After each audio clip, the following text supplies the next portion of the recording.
Meet our doggy negro.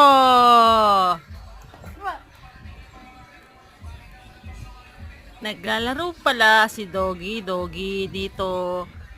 Kinangat-ngat niya. Ay, charot. Ningangat-ngat niya yung sapatos ba yan? Hindi ko makita. Nung abang ninangat-ngat niya dyan, basta humangat-ngat siya ng kung anong bagay. Tapos diba, tinan mo may shadow pa siya. Wow, oh, grabe, ang itim na niya pero nagka-shadow pa siya. Ay, saan yan? Grabe, kaitiman na nangyayari dito. May Tapos, itim ka, mama. oh, ano ba yung may itim na bagay na iwan niya? Sapatos? Ginaganyan mo. Oh, ayan oh, 'di ba? Ang cute niya maglaro oh, 'di ba? Tingnan mo, sapatos nga pala 'yon, guys. Ayan.